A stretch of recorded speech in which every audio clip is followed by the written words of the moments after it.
Well, Queen Lene, this is the final part of the video. As you know, I'm getting ready to go to bed, so after this I'll upload them and then send you the URLs. And you can watch them whenever you wish. Hopefully you watch them and get back to me. Aaron basically said I should do it because we haven't heard from you, and I think you are better than friend number 1 who decided to get rid of her internet access. I don't know why. Aaron's like, well, Aaron talked to the number 1's brother, I think it is, on my list, and he's like, well, when she gets too close to someone she likes, she pulls the plug. Guess she got too close to me and pulled the plug. But then again, I don't know. Then again, who knows? But I've changed my friends list around because I just got tired of it. It's like, oh, well, with over 400 friends, it's like, I don't need 400 friends. I only need a handful of friends on MySpace I could truly trust and message, I mean, I found one of my friends that I missed on MySpace who was number 3. Number 2, actually, who left, and you took his spot. I found him on Facebook, so we were conversing on Facebook, which he's my second friend on Facebook. First one was a pipe maker, which Aaron made a deal, and he's going to buy some pipes from my friend in Denmark. Friend's got like 8 pipes. I'll probably smoke a few of them, but not all of them. You see, smoking a pipe requires, not that you would want to smoke a pipe, it takes a little bit of a aficionado type thing, and when I could say aficionado, and you can be like, what about BS or honky? I'm talking about, I gotta rub my nose, there we go. Aficionado basically would be more of a, for pipes, you have certain types of pipes, so I'm a apple and billiards type shape. And if I don't get apples or billiards, it's like not worth my time to smoke. So, and I'm in strong blends, but point is that maybe if there's a shape I like in this box of pipes, I might smoke it, but otherwise I'm not gonna bother. And Aaron's got an email pipe maker.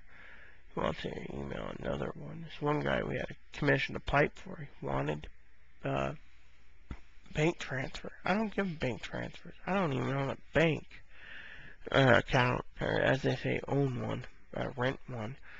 God says you don't own anything. You actually rent it, rent everything. You just pay the price to say you own it. I mean,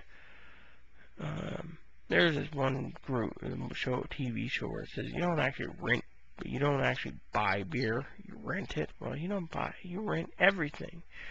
In my opinion, God lets you borrow it from his library or his home. His planet Earth is home, and we're just borrowing everything. I mean, let me give you an example. Beautiful.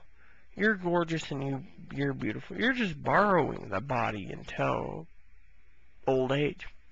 You're just borrowing everything you have, yeah, because when you go, you can't take it with you. God just provides it for you for the being. It's like Aaron said, breast implants, for example. You just don't buy them. You actually are borrowing them. God's providing them for you to be more confident.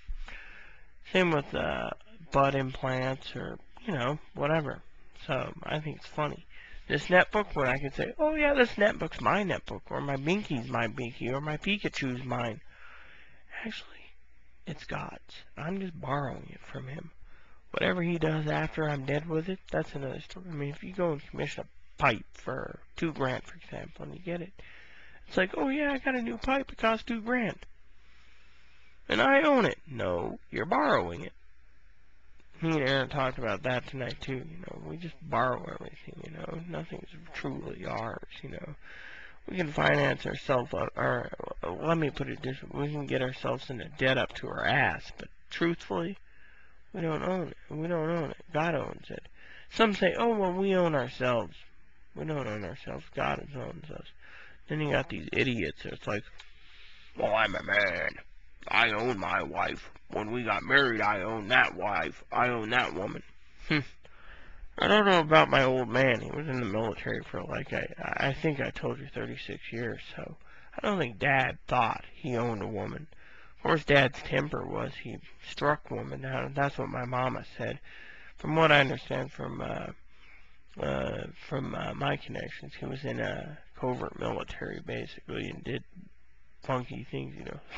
You know, the old joke is, there were 3 gunmen at the Kennedy assassination. He could have been one of them, as a joke, but anyways, truthfully, no one knows who did the Kennedy thing, but the joke on Dad was, I think what happened was my dad was in the service. He was in Vietnam, Korea. He was in Iran-Contra scandal and some other, you know, military operations, Afghanistan at the time, and secret military jobs. And because I remember Daddy coming and going at weird times, you know, seeing Daddy only at certain times.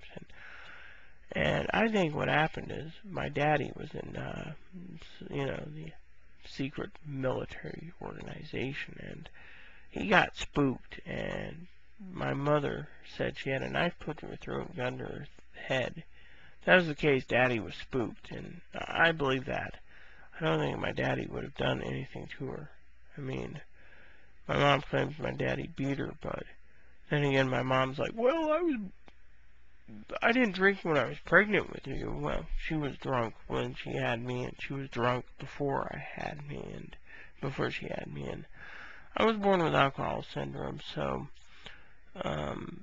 you know, I think my mother, just doesn't want to remember, and she destroyed my daddy's pictures, but deep down I love my daddy, and, even though Daddy's gone, I believe, he did not lay a hand on her or, my sister.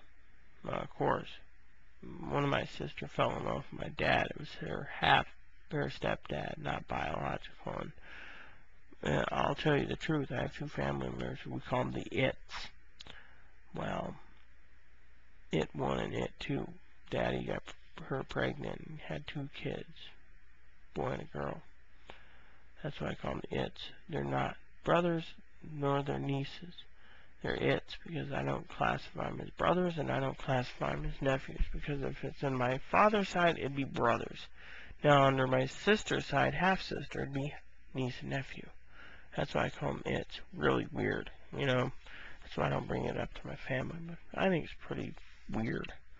But my dad was in the military, like I said, so I don't know. I'm tired, so I'm rambling a bit, but you know, beautiful. Like I said, everyone is borrowed on this planet, you know, and you know, my opinion is if you got true friends, we should count our blessings and not take them for granted, because once we're gone for good. So, you know, everything is on loan. The bodies, everything you have in your house, you know. I mean, heck, I want a tent, but I'm not going to be saying it's my tent. No, it's what God provided for me, so it'd be God's tent, you know. So I thought it was pretty cool. So anyways, it's almost time for me to go to bed. I don't know if I want to do part 5 or not. Maybe after I put some deodorant on, I'll decide. So, hasta lasagna.